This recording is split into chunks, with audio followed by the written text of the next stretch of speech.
parking lot. We're going to start with the pledge, and I would ask Jeff Baska to lead us in the pledge.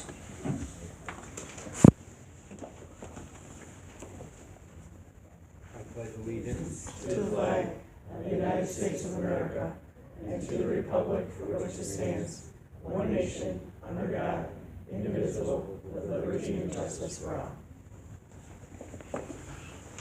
Thank you, Jeff. I'm going to start with Chief Dens. Oh, you know what? Let's start with Jacqueline Felser, Town Clerk. Roll call. Okay.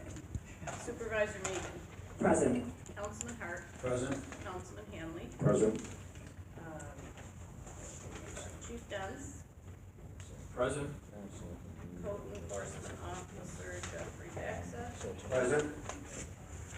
Town Attorney Tina Hawthorne. Present. Recreation Supervisor Lauren Massett. Present. Our Senior Services Director Mary Josephak. Here. And that's it down there. Correct. And then we have Kelly Keene, our Human Resource Director, and Emily Nelson. Hi. Chief of Staff. Chief of Staff. Wonderful.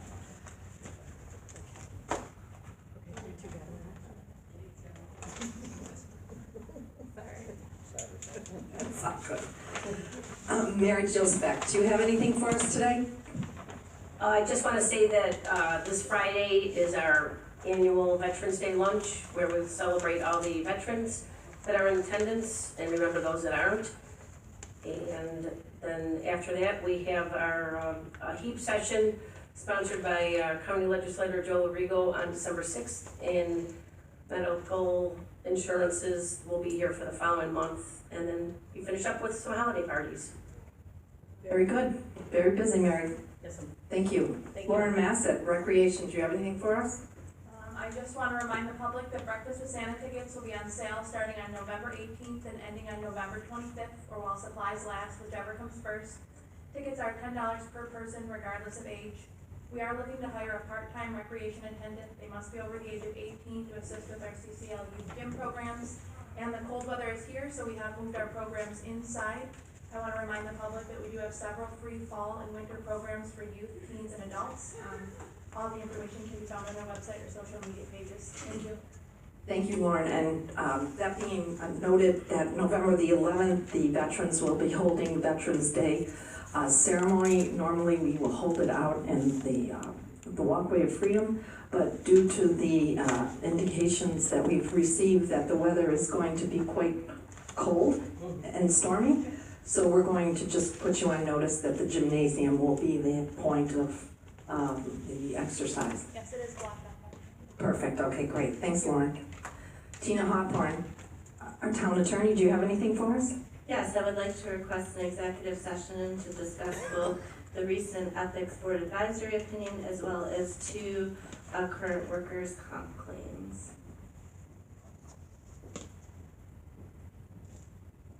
Thank you, Tina. Chief Dens, do you have anything for us? The only thing I have is starting next Thursday night into Friday morning, the 15th, snow parking ban goes into effect. You gotta stay off the street starting at 1 o'clock in the morning between 1 and 7. So that's our start date is next Friday the 15th. Very good, thank you. Jeff Schieber, Jeff Baska, apologize, do you have anything for us? I do not. Thank you, Jeff. Jacqueline, do you have anything for us? Actually, I do. It's kind of not for me, it's for our town clerk-elect, Amy Kobler. She's going to be interviewing for cashier position in the town clerk's office.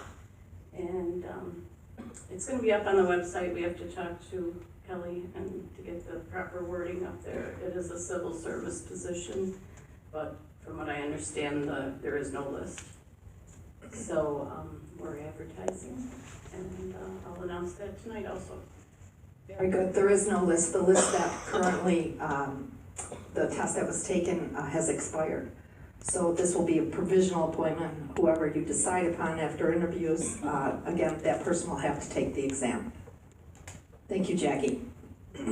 Councilman Hart, do you have anything for us? I'm thinking at this moment. Correct?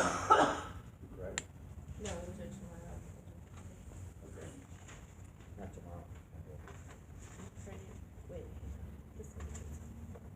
The next budget committee meeting is when? Wednesday, November sixth at 7 p.m. Wednesday the sixth. Okay. Thank you, Jane. Bill Hanley, Councilman, do you have anything for us? I want to welcome Kate Lockhart, Western New York Law Center. She's here and she's going to do a short presentation, give us an update on the, I'll call them zombie homes in West Seneca. Thank you. Welcome, Kate. No babies today. No babies today.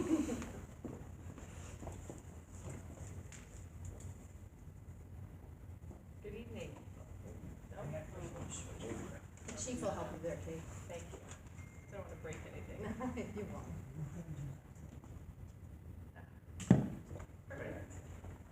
Can everyone hear me now? Yes. Is that better? Great. Thank you very much for having me tonight. I'm Kate Lockhart. I'm with the Western New York Law Center. I'm the director of their Vacant and Abandoned Properties program, and I brought with me Sam Axberg, who is an attorney at our office whose focus is vacant and abandoned properties, and she's working with us on this project. So we're here to talk about an overview of what we did with the last grant. The town received a grant from the Attorney General's office that was administered by LISC to deal with zombie properties in the town. It was a 2-year grant. It was from 2016 to 2018, and we extended a little bit into 2019 to wrap up some things. And the town has received a second round of funding for that grant as well, which is very exciting. And so I'm just here today to give a little bit of an overview of what we accomplished and what we hope to accomplish with this next round of funding. So for those of you who don't know, zombie properties are vacant and abandoned properties that have a mortgage attached to them, and they're usually somewhere in the foreclosure process. So anywhere from the homeowner has defaulted or fallen behind on their payments to there's a judgment of foreclosure, but it hasn't yet been sold at auction to a new owner. And so we've worked really closely with the town and with code enforcement.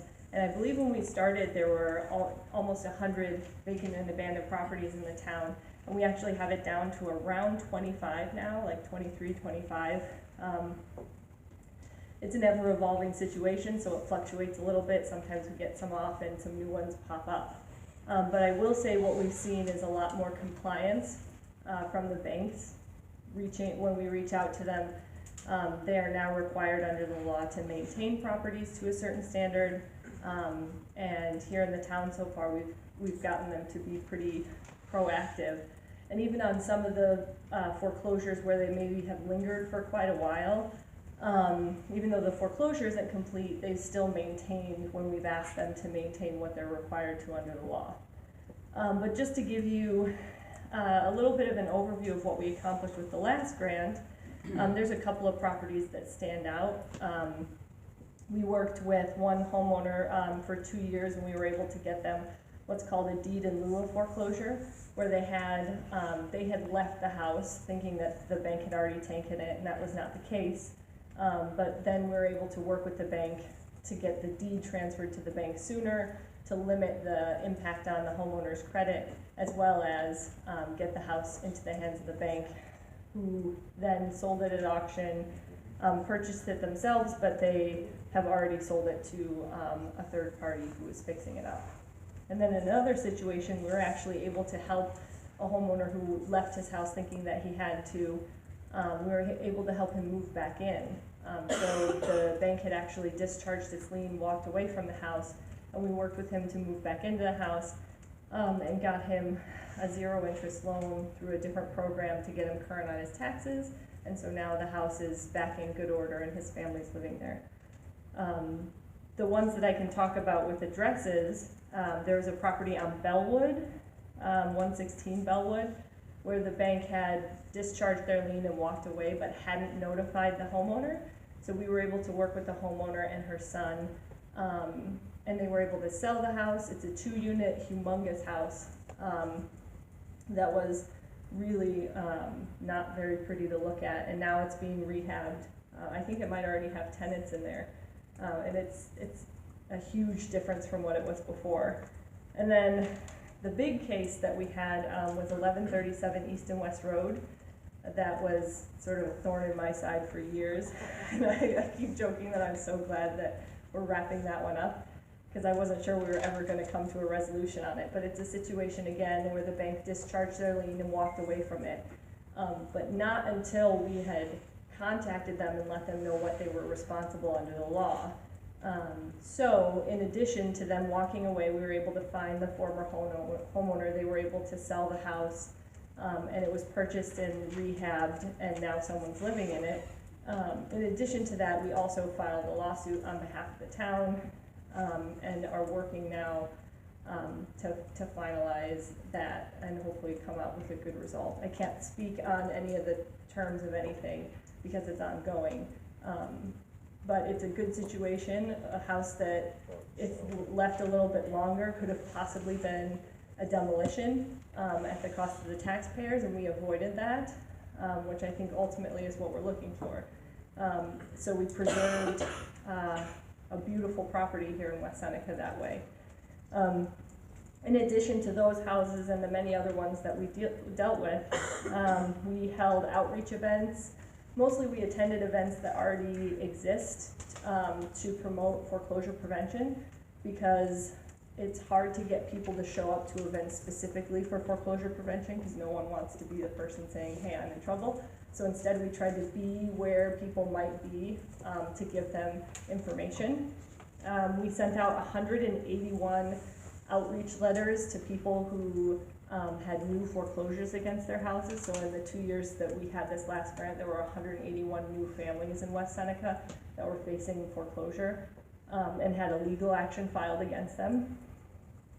We held quarterly roundtables for code enforcement, where members of code enforcement from around the county could come and meet and discuss how they were implementing the new law, and exchange ideas and sort of build a community where these conversations could happen.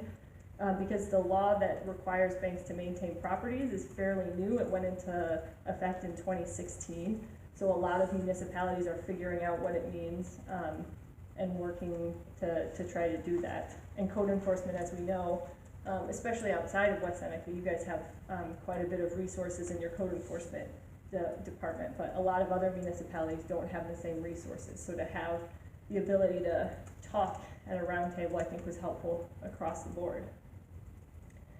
We passed out more than 1,000 outreach flyers and postcards in the community.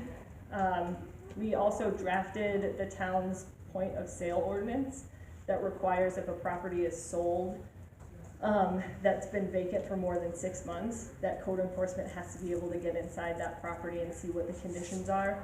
And both the owner and the seller have to sign something saying they understand what violations exist, so that these houses that do go vacant for a time aren't being sold in dangerous situations. We don't want to see situations where people who are purchasing these houses don't understand what it means to fix them up, especially with issues like mold and things of that nature that could be detrimental in the long term for new tenants.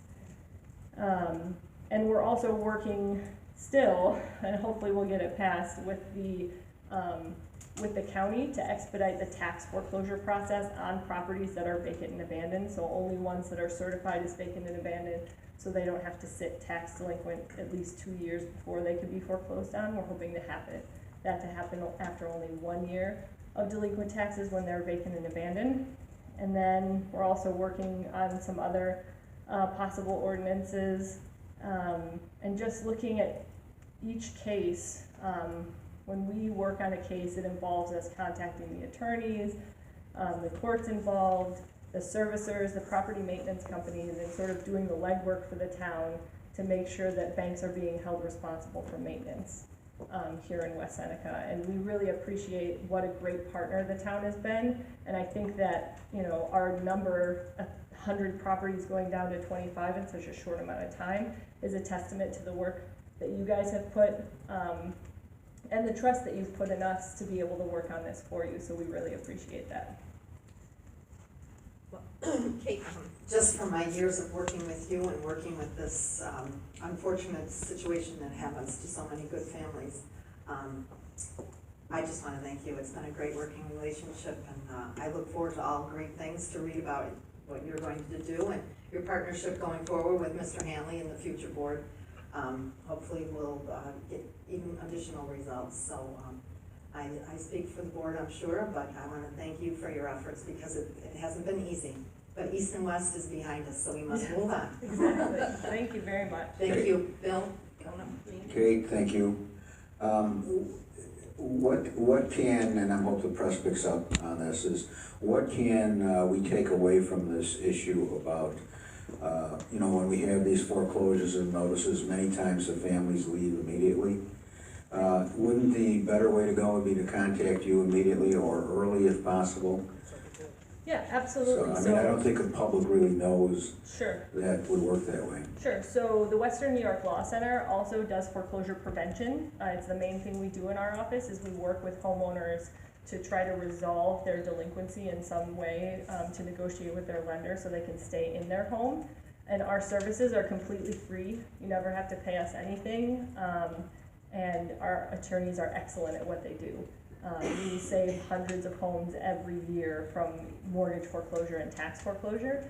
And we brought with us some of our outreach flyers with information not only on our foreclosure prevention services, but we also have a consumer debt clinic that we run. So maybe you aren't in danger of foreclosure yet, but you had a credit card that went delinquent and now you're being contacted about that. Sometimes that starts the snowball effect of your wages are being garnished and then all of a sudden you can't pay your mortgage. So our consumer debt clinic helps people who are in that situation to try to work out a payment plan or something so their wages aren't being garnished so that they can still maintain all of their other responsibilities. And in some cases, we can also do bankruptcies for people for free. So we have all of that information. But definitely staying in your home is the important part.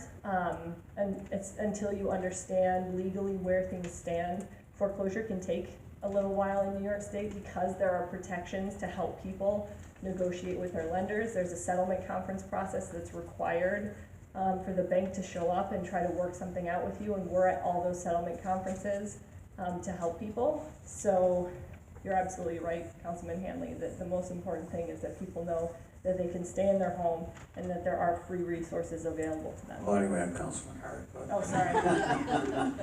You have to forgive me, I still Councilman have a Hanley's baby. much better looking than I am, so anyway, the bottom line is, they get a letter of foreclosure.